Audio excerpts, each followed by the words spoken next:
Hey, I'm here at Eagleton Academy with Jerry Sullivan. Jerry is a 6th grade math teacher here at Eagleton. He produces really high achievement and growth scores every single year. He's also, as we celebrate our veterans in the month of November, he's also a 24-year veteran in the Air Force. And, first of all, we want to thank you for your service. And we'll go into, we're staying with math for the instructional focus. And I want to talk about 3 things with you, Jerry. Number 1 is motivation. How do you motivate your students? Number 2 is use of data, getting your students involved with that. And number 3 is assessment, how you go about that piece. So let's start off with the motivation. We talked a little prior. We both agree that that's probably your strongest attribute as a teacher. Tell me a little bit more about that. I would say for motivation, I think I bring a little bit from the military. I also think I bring a little bit from coaching. I definitely hold the standard high for my students. I try to praise them every opportunity I can. But that praise has to be real. You can't just praise them, oh, you got 2 + 2 is 4, great job. It has to be something that's a challenge for them that they've been able to reach. I know a lot of students that have had you as a teacher. And a lot of them have told me that, you're their favorite math teacher. You made them feel like they couldn't do math before, but now Mr. Sullivan believes in me. How do you get them to that mindset? Again, I think part of it is the fact that I do love math. So I think the students can see that I love to teach math. And I know all teachers say this, that they love the students, but I really do enjoy the students. I enjoy teaching them. And as I was saying before, I'm constantly looking for opportunities to encourage them, to tell them, hey, you almost had that. I always want them to show their work. And one of the things I explain is if you show your work, but you get it wrong, you might have had 99% of it right. And you're all frustrated because you got it wrong, but I can point out, you just barely missed it right here. Here was your mistake. If you had fixed this, you'd have had the whole thing wrong. And they start realizing, wow, I'm actually not bad at math. I had most of this correct. I just made one little small mistake right there. That's awesome. I know another thing, as I'm in your room and I see some data on a bulletin board, how do you, as a teacher yourself, use data to help you drive instruction, but also how do you get the students involved and what's their role in it? So I actually really like iReady. When I started teaching, I would hear the same thing a lot of teachers would say is they don't know how to find common denominators. They don't understand place value. They don't know these things that they should have came up with through elementary school.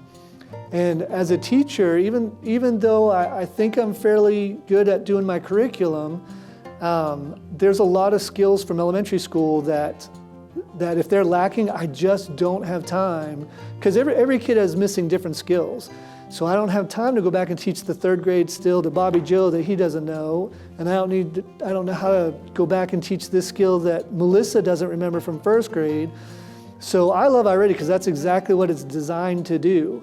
So they'll take their diagnostic, it'll target the areas that from elementary school that they struggled with, and it'll help them learn it or refresh it so that they can use it in a middle school classroom. I have an iReady board that I have the students make little emblems on. They get to choose their emblem between a pi symbol or a number sign, which they all call hashtags nowadays. But then once they color it in, I put it up on the iReady board, and for every lesson they pass, they move up the board. And I also have a little sign over to the side where I write down whoever has the longest streak for that class. So if you've passed 10 in a row, your name is over to the side and everybody can see your name that you have passed 10 in a row. So that's one of the ways I use it to motivate them. So what I do is before we even take the first diagnostic, I look at their history and I write down all their names and I write down a score. That's usually a couple points, maybe 5 points lower than last year's score or the trend that they had before. And I tell them before they take that last diagnostic that I can see your history. I know how good you are. And I phrase it like that. I know how good you are. You've got to try to come close to that. If you drop a couple points, I understand, but you should be close to that. That way I know when school year starts, these iReady lessons that the students are getting are iReady lessons that they need to improve their skills.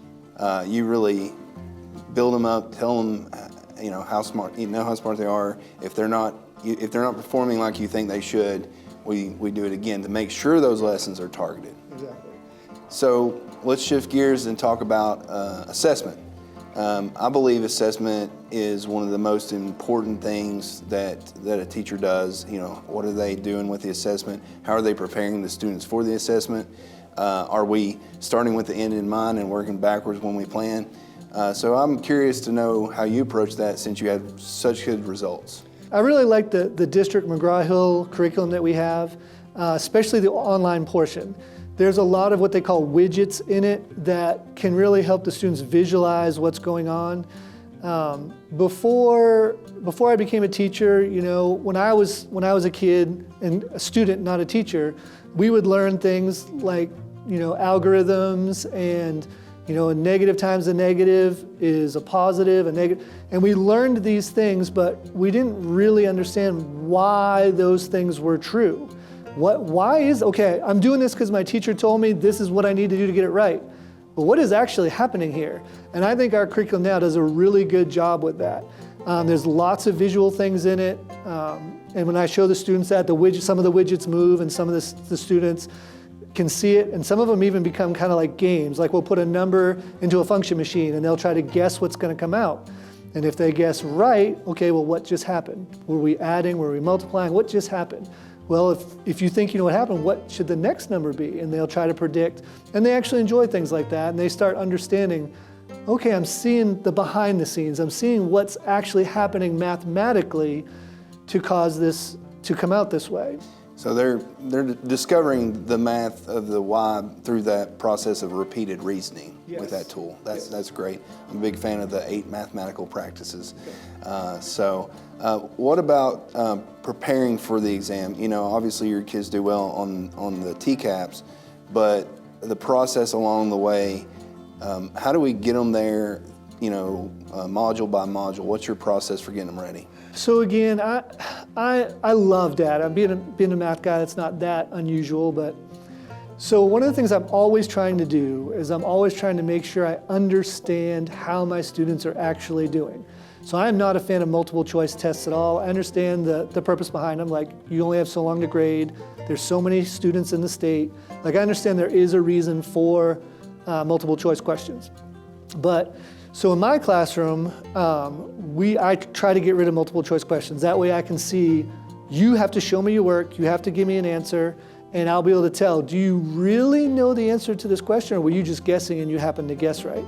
So before we do tests, I usually play a game, and I call it Mathematicians at a Round Table, kind of named after King Arthur and the Round Table. So we all get in groups. The groups are randomized. The way I do this is I pick one student. So in this case, the class we just had, we had 5 groups. So we play this game where I pick the 5 people who I think understand the topic. I try to rotate that if I can. I understand as a teacher that I know what I know, and it's been a long time since I was a 6th grader. So I may say something in teacher speak that the student may not really understand, and they don't want to raise their hand to be that kid. Even though I try to encourage them to be that kid, they may not want to be that kid. But their peer may explain it in a slightly different way or use slightly different words, and they're like, oh, that's what that means. So I think peer tutoring is extremely valuable, and it also reinforces the one who's teaching, right? They're understanding a little bit better when they're actually explaining the process to another student. So they really like this game. They get points. So once they've explained it as a group, I have a timer, the time runs out, and then I randomly pick a number. Each of them at their groups has a number.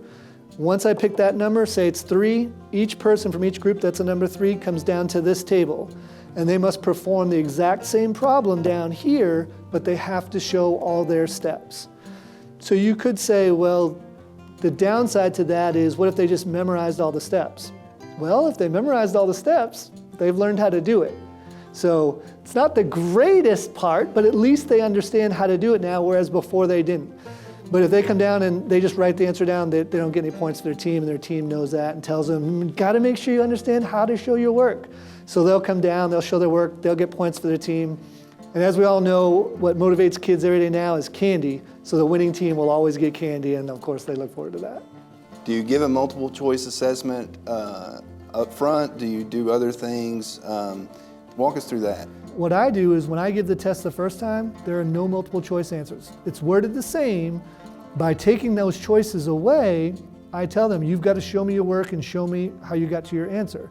So that forces them to at least give their best effort on each individual problem. Once they've had a chance to work out all those problems and I see if they've done that, then I will present them with the multiple choice answers and we talk about, okay, what if you see your answer on here? And most of the time they say the right thing, which is, if my answer's on there, it might be correct, but not necessarily, because sometimes a common wrong answer is on there. But if my answer is not there, then I know my answer is incorrect, and I've got to go back and try again to try to rework this to get the right answer.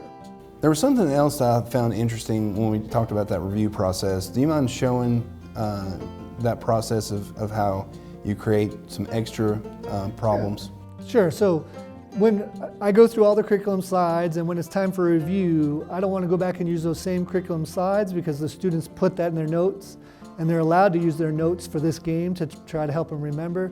So if they've done all the problems in the curriculum, then I will go and I'll have Google create a bunch of problems for me that we can do as a review. Because for instance, dividing fractions, what I've learned is a lot of students will always divide the first fraction by the second fraction, and in the curriculum most of the problems are like that. So when I have Google create problems, I will have it randomly create problems that the divisor is the first number, but also some that the divisor is the second number, and we talk about the right way to go about dividing fractions.